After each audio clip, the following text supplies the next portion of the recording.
President Baerbock, Secretary General Gutierrez, distinguished delegates, ladies and gentlemen.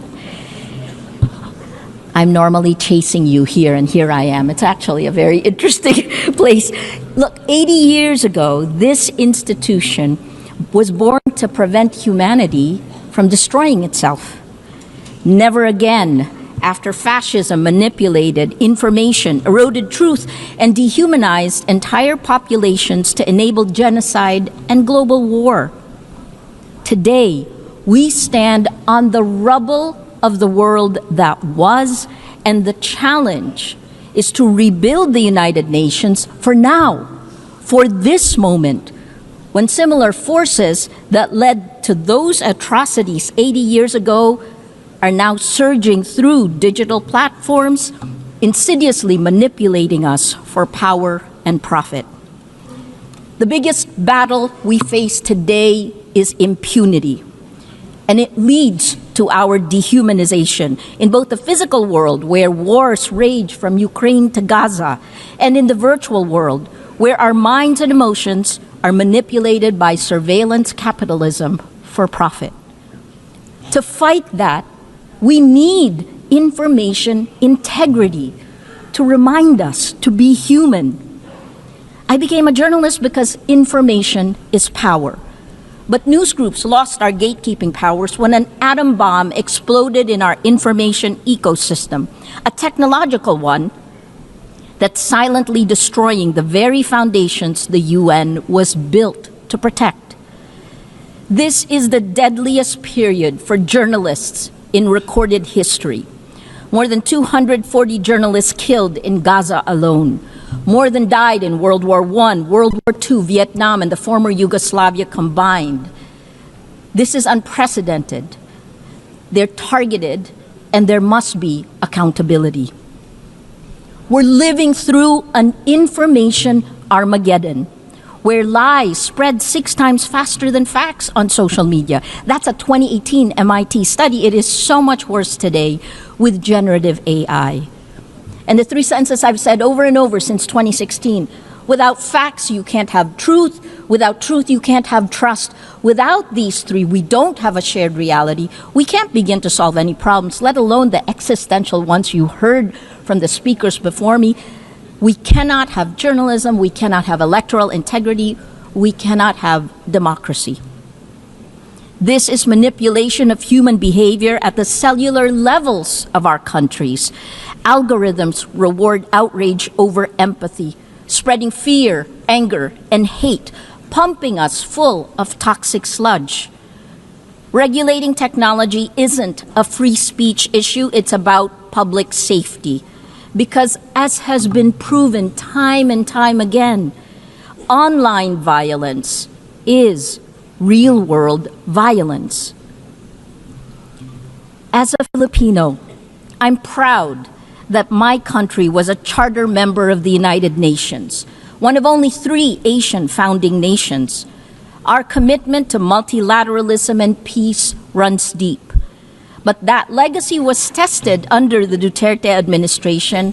Among the actions it took, it filed 11 criminal charges against me in a little over a year. Until today, I still need Supreme Court approval to be here. But I'm here.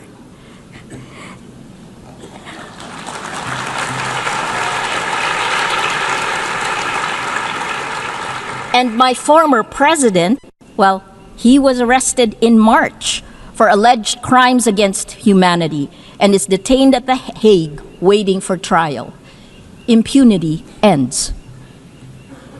The rule of law, championed now by the Philippines as it chairs the 6th Committee on Legal Questions, ultimately prevailed.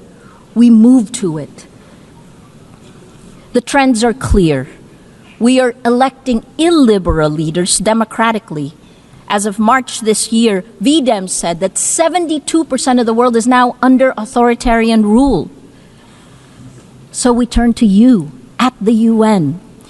It has its critics because you have to move faster. Security Council votes paralyze action on major crises. Outdated representation excludes rising powers. Bureaucratic processes respond too slowly to urgent threats. But as you know, the solution isn't to abandon multilateralism, it's to strengthen it by addressing the very impunity that undermines international law. At this time of creative destruction, I implore you to create. Here are 3 solutions. First, end big tech impunity through global accountability.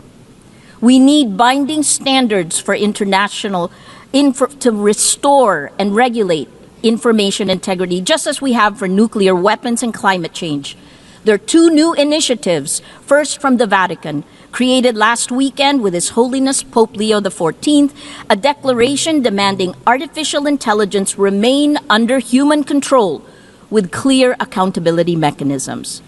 The second one will be launched later today, a global call for AI red lines, which more than 200 of us have signed. We urge your governments to establish clear international boundaries to prevent universally unacceptable risks for AI, at the very least define what AI should never be allowed to do. Second, build alternative infrastructures for trust. It isn't just big tech that failed to protect the public in the virtual world. It's also you, the governments. At Rappler, we built a chat app using open source protocols. Countries that care about data privacy, France, Germany, all their government websites are on the Matrix protocol. It allows real people to talk to real people without manipulation.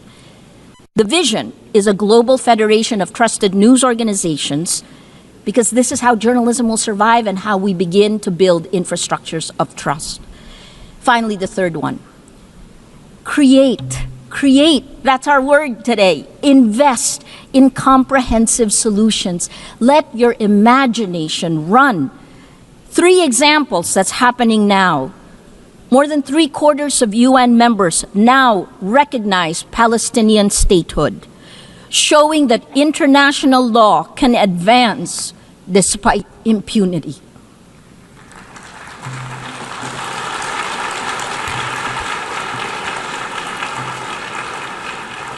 On gender, the Nobel Women's Initiative have pointed out, demonstrated that in nearly every conflict around the world, women are leading efforts for peace, defying displacement, patriarchy, gender apartheid, and militarized violence every day. And finally, on Wednesday, Demokrasya Siyempre, 20 nations will pledge to strengthen democratic institutions and fight for information integrity. More than 40 Nobel laureates we have gathered together to support this multilateral initiative led by the Global South. Information integrity is the mother of all battles. Win this, and we can win the rest. Lose this, and we lose everything. Please choose courage over comfort, facts over fiction, hope over fear. A lot has changed since the UN was created 80 years ago. But its values, peace, human rights, justice, rule of law, these are more essential today than ever. It is time to create again, to build better, together. Please, act now, before it's too late. Thank you.